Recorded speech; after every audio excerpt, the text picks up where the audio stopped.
Bismillah ar-Rahman ar-Rahim.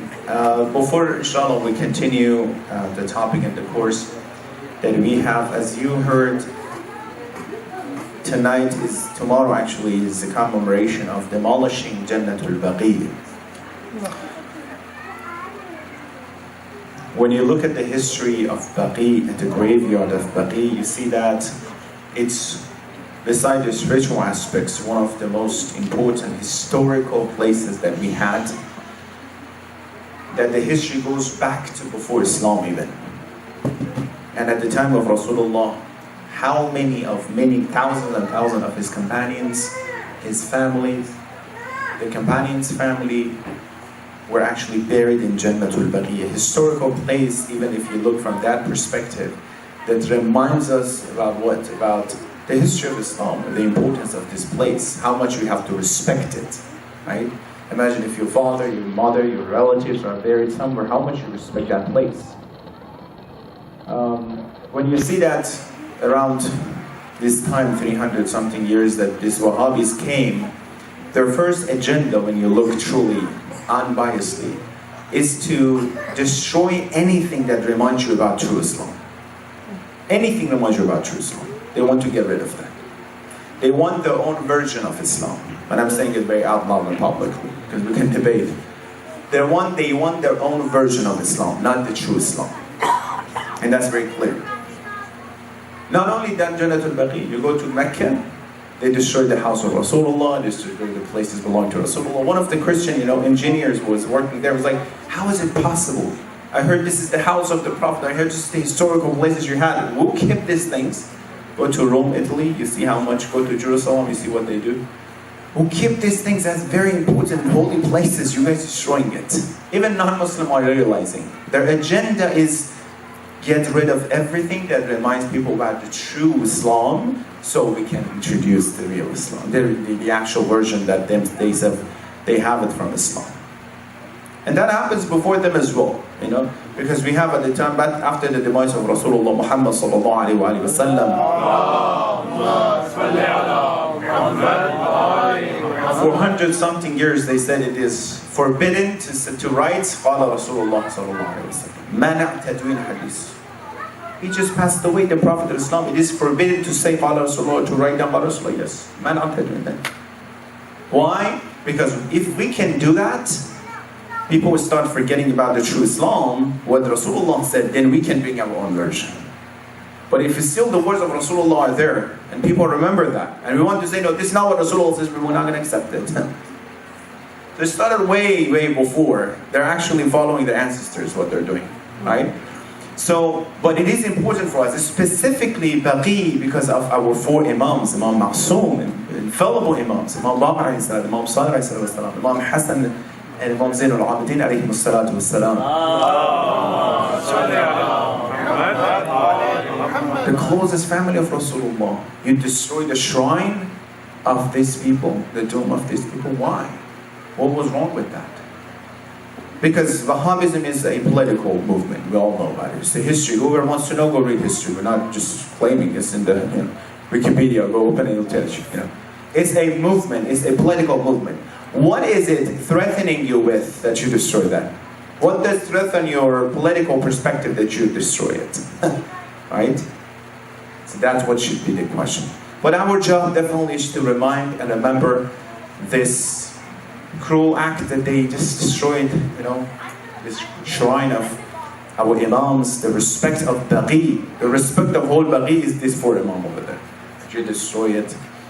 As the ancestors did, they didn't let Imam Hassan to be buried next to Rasulullah. They buried in Baqi. May Allah, inshallah, take care of that himself and send the evil of whoever is going to hurt Islam back to themselves, inshallah. Salawat ala Muhammad wa ala Muhammad. So as you know, we are having our own discussion of how to build a God-centered life, alhamdulillah. And the lessons that we are following in this course is create a faithful family. Let me start with this very quickly. In Islam, the goal that has been introduced as the creation of human beings is to reach salvation. The ultimate goal is that not to just say your salat and be a nice person. Because some people says, other religions, they say the same thing. Be nice to each other, don't lie to each other. These are all the very, very simple traits that everyone should have. But the goal that Islam introduced for us is to reach salvation, the highest level of servitude and ubudiyya, and reach to the level that you're among the best of all servants of Allah subhanahu wa ta'ala. All human beings. All human beings. You should be among the toppest students when it comes to the class of Islam, and the class that Islam introduces to us. That means to the level, to the path that Anbiya are, to the path that Awliya and the Shuhada and Ma'sumin are. No one can reach that level, but to the same path, reach the highest place. Like Salman, like Abbasar, like Abu al-Fadl Abbas alayhi salatu wassalam.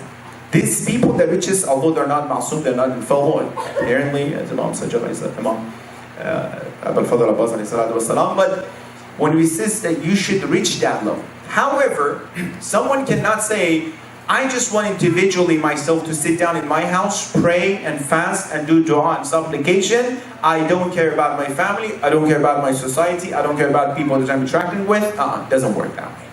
If you want to reach salvation, you need to see yourself in all these aspects. As the best of your leaders, they did the same. As you know that when it comes to the leaders, to all prophets, specifically the Prophet of Islam and Ahlul Bayt, you see that from all these aspects they're reaching salvation. From individual person in ubudiyya, from being a good person in the society, from being a best person in their family.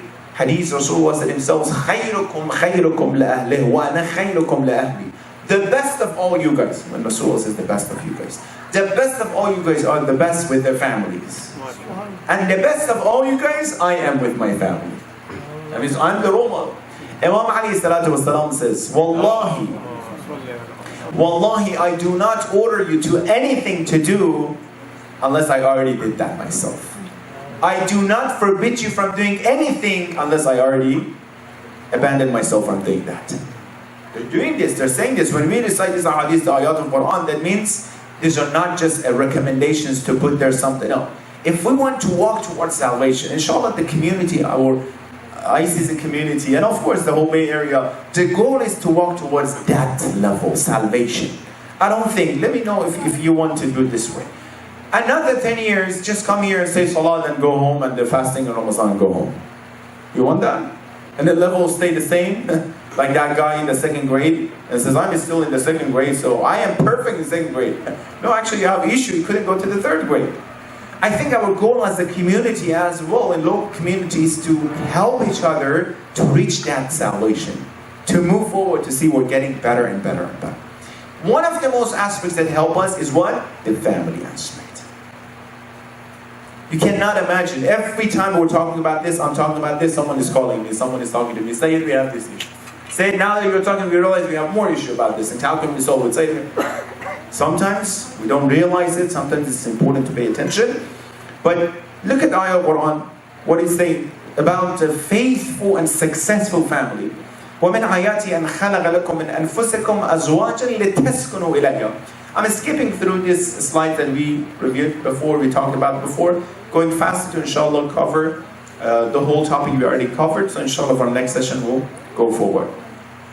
The goal that has been introduced in this ayah of Quran, Surah Rum, ayah 21, is that he says we created mates for you from your same, soul, from same material, right? You like to see each other, because you're the same. However, لِتَسْكُنُوا إِلَيْهَا. The reason that we have family, man and woman, the only structure and composition of a family is man and woman. Azwaj and zoj means man and woman, right? No any other types. So when you look at this, you see that لِتَسْكُنُوا إِلَيْهَا. For what? For finding tranquility and peace. Here is saying لِتَسْكُنُوا إِلَيْهَا. To find tranquility, peace. And we gave you the tools that you need. مَوَدَّةً وَرَحْمَةً. You have affection and love that Allah already gave it to you. So what is the goal of family? What is the goal of a successful family? To reach salvation. But they need to have what? لِتَسْكُنُوا. They need to have peace and tranquility. That means if I don't have peace and tranquility in my life, in the family, then I have to look, are we moving towards salvation? Quran says one of the goals is to have tranquility and peace. Very simple. So we have to work on that if we don't have it. If we don't have enough, we have to be able to work to get more. Therefore, peace and tranquility is very important for faithful family. Creation is based on male and female, as we said, for family as well. Having a peaceful family is one of the goals of marriage, as we said, and already Allah gave you these tools, affection and love. So if the family members, all family members, husband, wife, father and mother and children, they have to work with each other as a team to find peace and tranquility, not to be against each other, even if there is a chaos, even there is a problem and issue. And now it comes to this question, how can we find tranquility and peace? We said that the best way to find it, to go to the main source. Right? The best way to find it. If you have a question, you're reading a book, and you have a question about this book, should you go to someone else? You go to the author. Author is there, go ask the author, right? Go to the creator. You said in Surah Rum, I have to have tranquility. Where should I find tranquility in my life? Bismillah ar-Rahman ar-Rahim. Some factors. Number one, taqwa. The state of God consciousness. Again, when we talk about taqwa in Ramadan, we keep saying taqwa and wara and God consciousness. We're not talking about just in salat remember Allah, which is very important. No. That means when you're talking to your wife, when you're talking to your husband, when you're talking to your children, to parents, you see, should I do this? Should I say that? Maybe I'm violating someone's right. Maybe I should have said that. The fear of Allah. Some people translate the taqwa, which is not correct, fear. But we said the God consciousness. You see yourself at the presence of Allah. Imagine if we, in our culture, alhamdulillah, we respect our fathers a lot, right? In front of your fathers, if your father, would you, raise your, stretch your legs? No, that's not good. Would you lay down in front of your parents? He says, no, it's not good. Those people that smoke usually in front of parents, they don't smoke. That's the respect, right? Because of the respect. So, these are the things, you look at this, it says taqwa, it comes and says be careful. Would you call your parents by their first name? Astaghfirullah, I don't know where that came from. But we don't do that. We don't do that in Islam, no. It might be a little, but it's very important. The first surah of Surah An-Nisa, the first ayah says, Ya ayyuhan nasu taqu. The first ayah for family, have taqwa. What taqwa, have taqwa in the family. Let me tell you this is ultimate, recommendation here. If a family, they have taqwa, they see themselves in the presence of Allah, they will never fall into any issue and any problems that they can cause and they can create. Never. Even if there's tension, there's issue, they see themselves in front of Allah, not to violate each other's right. Someone came to a mom and says, I want to marry my daughter. And mom says, give it to a faithful man. Why? Because if he loves your daughter, make her definitely the most successful person in the world. If he doesn't like your daughter, still she's going to be fine. Why? Because he is afraid of Allah to violate her right. That is taqwa that we're talking about. What we're talking here is not about the family only. Don't say this is a family topic. It's an individual topic. I have to work on myself to be a better person in the family, right? Another aspect, knowing the differences between men and women. Many people don't know. As some physical aspects were different than each other. When it comes to hormones, men and women are different. The bulugh time is different. The maturity is different. Girls become mature way before boys, right? The maturity is different as well. Some other physical differences that we see between men and women, right? The strength, the height, the weight, something like that. Psychologically also, men and women are different as well. So you want to make a peaceful family. This is a quote that you see. Even the brain development is different. The Stanford Medicine is published this.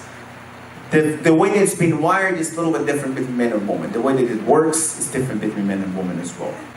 So what I'm saying is this. The reason I brought this. Quran first of all says, لَيْسَ الذَّكَرُ كَالْأُنْثَى. Surah Maryam, when you recite, it says men and women are not the same. They're not equal. In terms of their creation, in terms of the psychology behind this, right? When it says the same, we had that in the course when we followed. No one is better than other one because of the creation. A man cannot come and say, I am a man, So usually, unfortunately, in some cultures we had this. Because I am the man, I can sit down, you just bring the chai for me, right? I'm the man, you should only cook for me. I'm the man because my grandfather was the same way as well. Based on hadith I'm saying, we're going to find. Either it's my culture or the culture of Islam, right? The culture of Islam is saying something else. The culture of Islam is saying that إِنَّ أَكْرَمَكُمْ عِنْدَ اللَّهِ أَتْقَاكُمْ. If you want to see who is better, the one who has more taqwa. But of course, the one who has more taqwa see himself and herself lower than others, more humble, right? When Amir al-Mu'minin was sitting with his companion in the masjid, when the strangers were coming, they couldn't see who is Imam Ali based on the position. Imam was not, na'uzubillah, like a king sitting on top and others, you know. That's the importance of that. And here's the thing. When it says differences between men and women, that means having others' perspective. We're just reviewing this. Some people don't have others' perspective. They talk to each other. They fight with each other with the view that they see themselves. Can you see what I'm seeing right now? You can't see because you're looking this way. I can't see probably if I didn't have this. I wouldn't see what you're looking behind. I can't judge you based on what I see. I can't say, you don't have enough knowledge, you're not good, you never respect me, because I am seeing this and you don't see that. It doesn't work this way. You can't say the same thing to me, because once you come here, sit next to me, then you see what I'm saying. Once I go there, then I see what you're saying. Some people fight with each other only from one perspective. Do you know, maybe they have situation, maybe they have difficulties. You invited them, they didn't come to your party. They always disrespect us, you know. I'm not going to go to the party anymore. Maybe something happened, maybe they had an issue. They didn't invite us to their, you know, they invited the whole community, not us. Imam Ali says, always look for justification. Always, either these hadiths are true, Imam Ali recommended, or just he was just having a good time and he was saying something, na'uzubillah. If he said this as a recommendation, we have to follow. He says, no, definitely they couldn't, something happened. Or we definitely invite them, you know. Not to put it on their head, no, you didn't invite and I invited you, know. No, as just being nice to each other. So, that's important to have others' perspective. Imam Ali in Nahj al-Balagha says that the attributes, in certain attributes, he says these attributes are good for women, the best for women and the worst for men. And sometimes it's a difference, we think. In letter 31, we had it in the competition, Quran competition we had together, if you remember, for adults. At the end it says, وَلَا تُمَلِّكِ الْمَرَّةِ مِنْ أَمْرِهَا مَا جَاوَزَ نَفْسَهَا فَإِنَّ الْمَرْءَ رَيْحَانَ لَيْسَ بِغَحْرَمَانٍ. Over 1400 years ago, when they didn't pay attention to a woman, Imam is saying that don't give them a task beyond their capacity. They're not made for hard work, difficult jobs. They're like flowers, like so tender, so delicate. You have to be very careful how you deal with them. The same way that he treated Hazrat Zahra. How nicely, how beautifully, how respectfully. That Hazrat said, the best husband in the world is. Communication, other aspects to have, peace in the family, which is very important. We talked about this in details, communication. This ayah Quran, it shows that Surah Mujadala ayah, number 1 says, Allah is hearing. Allah heard about the talk between the man and woman. Allah is the witness. The way you talk to each other, He's seeing you. If you want to have what you achieve in Ramadan, to keep it with you guys, with yourself. And make sure you use it, at least until next Ramadan. Maybe one of the things, how you talk to each other. How you talk to your parents. In Ramadan, doesn't matter how many ayat of Quran and how many Quran competition you win or something, doesn't matter. Maybe one second you talk to your father, to your mother, disrespectfully, gone. Gone. You break someone's heart, gone. So it is important to pay attention to these things. And of course, communication, very important. I've never seen any of my clients come to my office, talk to them when they have issue or not have issue, that they didn't have problem with communication. Definitely every single of us, we need to at least either improve it or to learn about this. Something about communication very quickly, assertiveness. Share your feelings, tell each other what you like, what you don't like. Don't show it by action. Some people start yelling, na'uzubillah. Some people start being angry by their action. They want to show someone, I didn't like this. But Allah gave you this tongue to communicate. I like it, I don't like it. I very like it, I don't like it at all. I actually don't want to see it anymore. This sort of thing, we communicate, we inform each other about these things, Successful family are those that they communicate. As soon as the child, that boy and the girl, they have issue, they go to parents, they communicate. Today I came from a school, I had this issue at school. What do you think I have to do? Not just I go to someone else, maybe same age sometimes, that maybe they don't, if it's a very important topic, they don't give me good advices. Maybe they even deviate me from the path more and more and more. The same husband, wife, they talk to each other and communicate with each other. So communication is very important. Assertiveness is very important, assertiveness. Be assertive, talk, communicate, inform each other. Respectful communication. Hazrat Musa, Allah is telling him, if you want to go to Fir'aun, قُولُوا لَهُ قَوْلًا لَيِّنًا. Talk to him very nicely, with a soft word. And I said that before. If it is recommendation of Allah, when you want to talk to Fir'aun, talk nicely and softly. Let alone your husband, your wife, your parents, your children.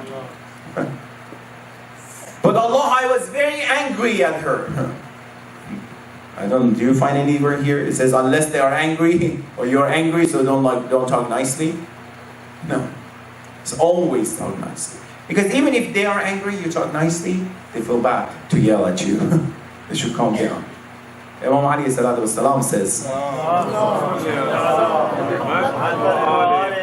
if someone is angry with you, disrespecting you, you calm down, you talk to them nicely. Because that would calm him down. If you see your husband is yelling, you calm down. Because if you raise your voice, that the fuel into the fire, right? More and more. Now you yell and he yells and parents yell and everybody yells. Rather than someone at least keep calm. I shouldn't talk this way. No, that's not nice. I think you're angry now. How about we talk about this later? Maybe you're right. These are all pure recommendations. Do you think psychology said this? No, Allah, these are pure recommendation from Islam. It says control your anger. Even if there is a debate, وَجَادِلْهُمْ بِالَّتِي هِيَ أَحْسَنُ. Even there's a debate sometimes happen. Even with, all these things we're saying here is not just for family. It's for your work, a job. You have a debate with your supervisor. You have a debate with other colleagues. Here you can use it. وَجَادِلْهُمْ بِالَّتِي هِيَ أَحْسَنُ. And debate with them in the best manner. Nicely, respectfully. I don't agree with what you're saying. I think we have to work on that maybe more. Finally, we don't agree. Alright, we don't agree. We don't have to be hostile against each other. Mujadala bi-ahsan, very important. No assumption, no assumption. The poison I found among couples and families and everyone, even outsiders, is about what? Assuming. I'm assuming what you want to say. Rather than I ask you, I hear from you. And that goes to being judgmental, judging each other, which is very important. And the sign is what? I know what you want to say. I know what you say. I heard about this before. You're repeating again. Okay, give me a chance to hear again. Some of the tips, when it comes to communication, don't communicate when you're distracted. Don't communicate specifically when there's a sensitive topic when you're driving. You just came back from a party, you're having issue, you had an issue over there, and now you want to solve it when you're distracted. Or kids are running around you, Definitely peaceful, quiet, nice area, and then you can talk. If it's very sensitive topic, don't talk in the house. Go outside, somewhere in the restaurant or something, so you cannot yell at each other. It's a very sensitive topic. I know sometimes my couples, my clients come here, they really have issue. I'm like, definitely outside. At least, you make sure you respect someone else if you don't respect each other. Yeah, definitely. So no distractions around. Focus on the good qualities of each other. Let me ask you this question. How many of you guys, when you want to start a communication with each other, you start with a good quality? You focus on good qualities of each other. Raise your hand. You mean he or she didn't have any good quality? The only thing they have is to focus on their negativity. It's so, disappointing. So, and then you start with what? You know what, sweetheart, I just wanted to say this is horrible. You're horrible, what you're doing. When you start negatively, we like ourselves, we love ourselves. When someone is attacking us, what we do? Psychologically, we start defending ourselves. I start building a shield in front of you. I start becoming sensitive. rather than when you actually compliment someone. I just wanted to say, I love when you cook, biryani. It's amazing, mashallah, it's delicious, And I want to criticize it, by the way. Look at this. I want to criticize it because it's always sour or it's always, salty. Yeah. What should I start? Always, your mom didn't teach you how to do it. And she starts defending herself, and the sensitivity goes higher. The blood pressure starts pumping faster. So what happens here? I love when you cook. I actually enjoy seeing you're cooking. That person starts smiling. Oh, thank you so much. There's no wall anymore. There's no shield anymore. Now I'm listening. Now I'm hearing what you're saying. And by the way, next time I love if you do this way. Oh my God, it's going to be amazing. That's it. I already said it's sour, it's salty, it's always, in different ways. In different ways. Yeah. I love it. Don't lie, actually, and find something else to compliment each other.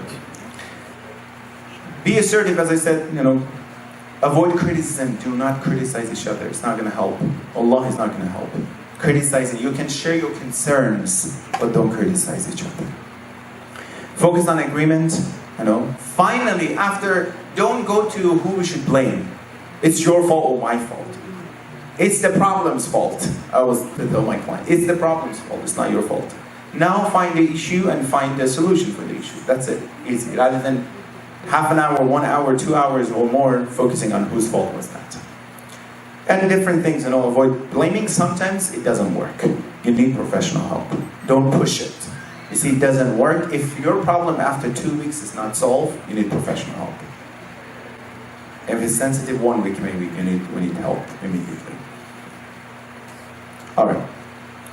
The other factors that can bring peace and tranquility is cooperation in the house. Men and women, children, all together cooperate.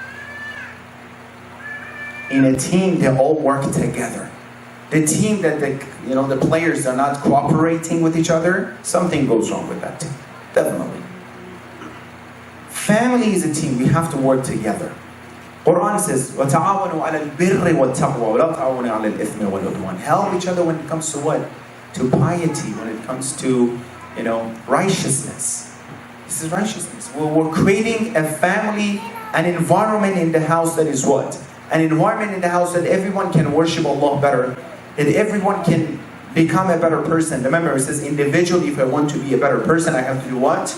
I have to create a better family. Specifically parents. Your worship, you want to create a better team, you need to cooperate with this. The benefits, I'm talking about not only spiritual cooperation. When it comes to physical cooperation, help each other.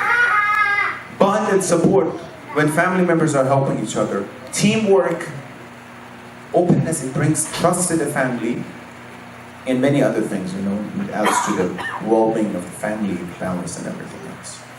Hadith, it's amazing. From Amir al-Mu'minin, Imam Ali alayhi salatu wassalam.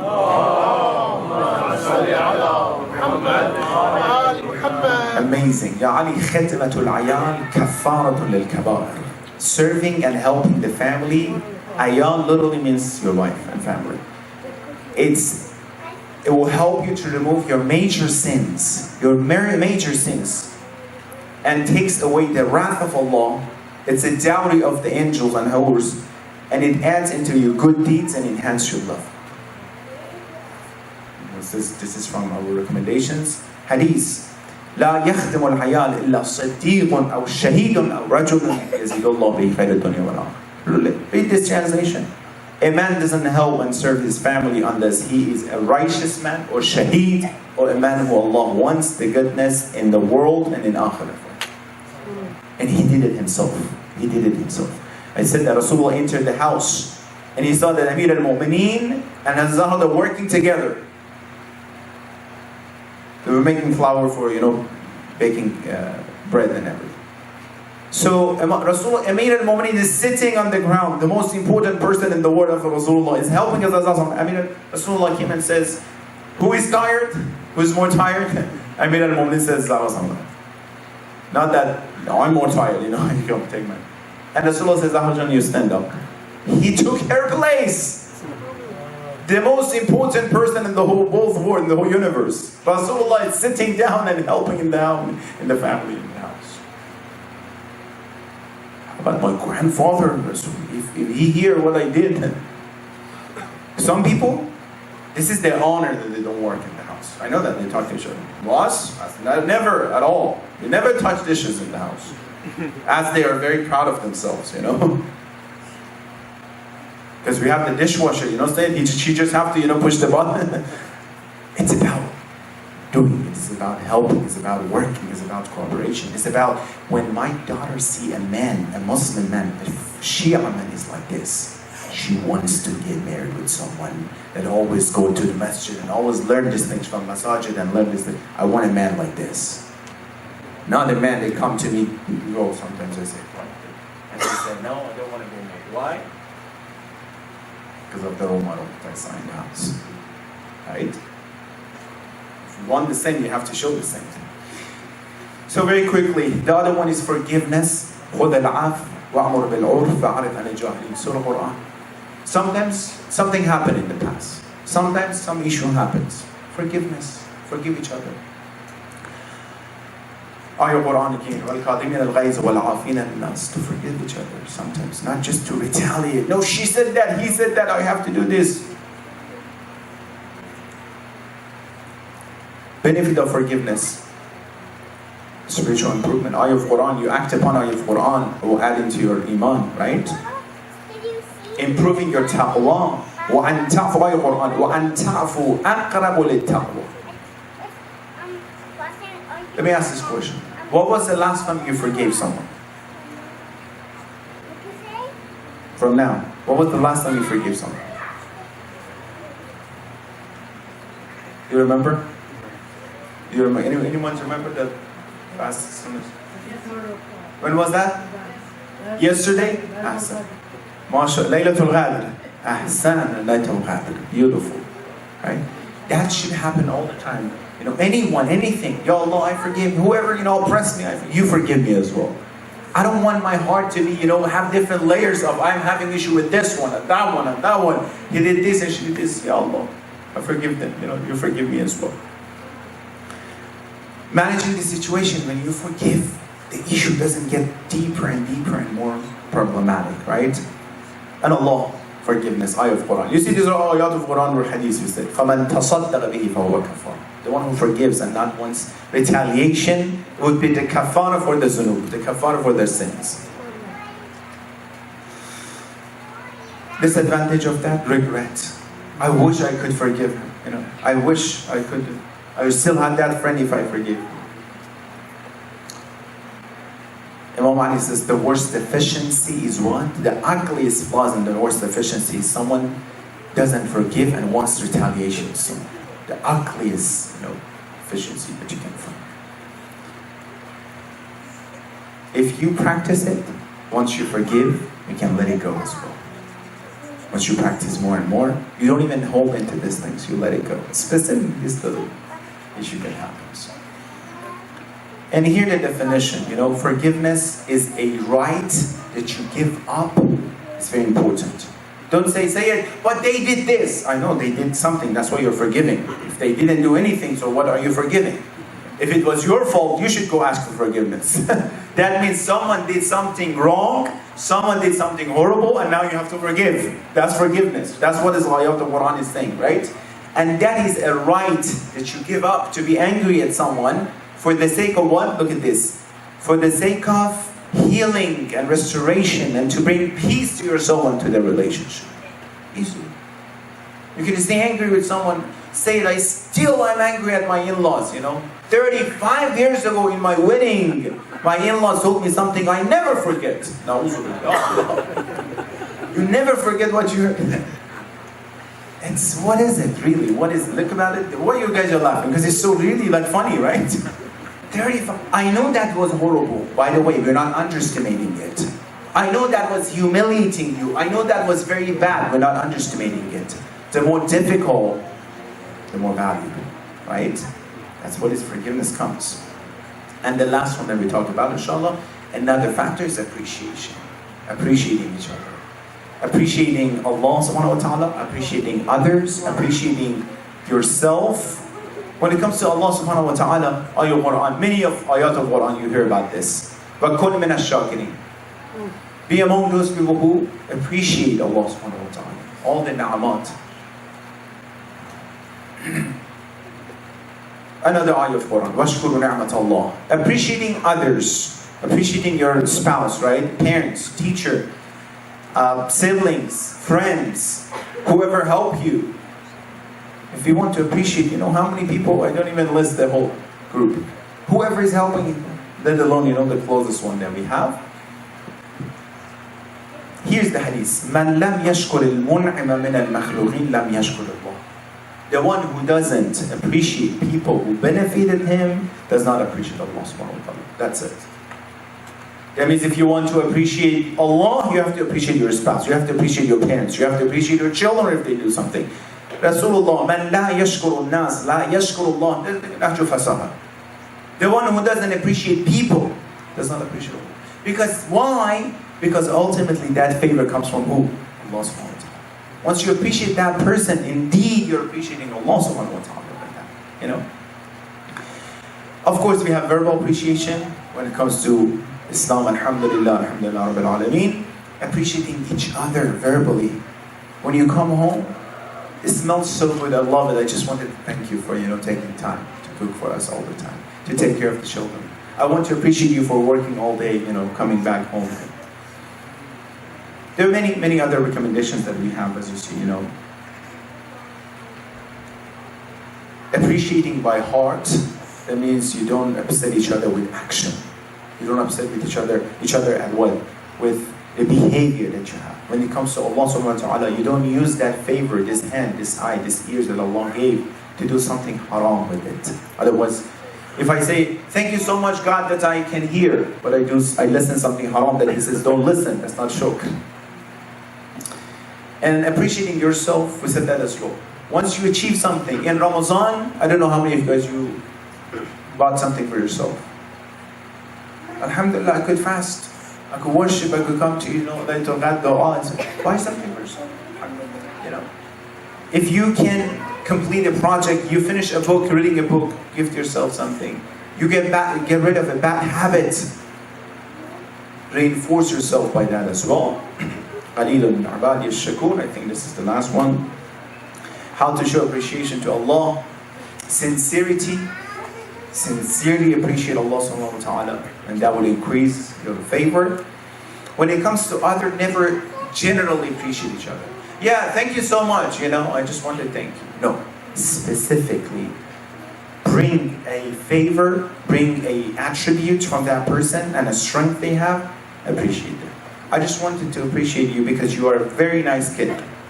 You came with me to the center every single night of Ramadan, and that's amazing. I love that. Some parents, they don't have this, you know, benefit that their children come with themselves to the center. I just wanted to appreciate you. Dad, I wanted to appreciate you, you know, for taking me there. Some parents, they don't actually believe in these things, you know. Many, many things you can find. Specifically about that, specific things. And of course, buying gifts for each other and many other aspects. This is just a review that we had regarding if I want to be a better abd and servant, I have to see myself in different aspects. In the family, which is the most important one. So inshallah, we have one or more two sessions, as I said. We'll finish inshallah this course and we'll go to not the course, when we finish the lesson inshallah, we'll go to the next one inshallah. And then inshallah, by the end we'll publish these things that we have inshallah. And mashallah, Bada'ala is helping us to recording as well, and we'll have the video and audio as well inshallah, to have this all together. Allahumma salli ala Muhammadin wa ala Muhammadin wa ajjal farajahum. Allahumma ajjal waliyika al-faraj wal afiyata wal nas wa mujja fi umrihi al-sharif wa zayyin al-arda bitula baqa'ih. Ya Allah, Ya Rahman, Ya Rahim, give us tawfiq to be able to act upon all these recommendations of Quran and Hadith. Ya Allah, Ya Rahman, Ya Rahim, give us tawfiq to be the zinah and adornment for Ahlul Bayt. Anyone from this ummah, if they have difficulties, problems, Ya Allah, provide freedom for them. Give hajat and request all khair hajat of these brothers and sisters who are here. Those who are sick, heal them, and those who passed away, send them tawab and reward of this majlis inshallah to the soul.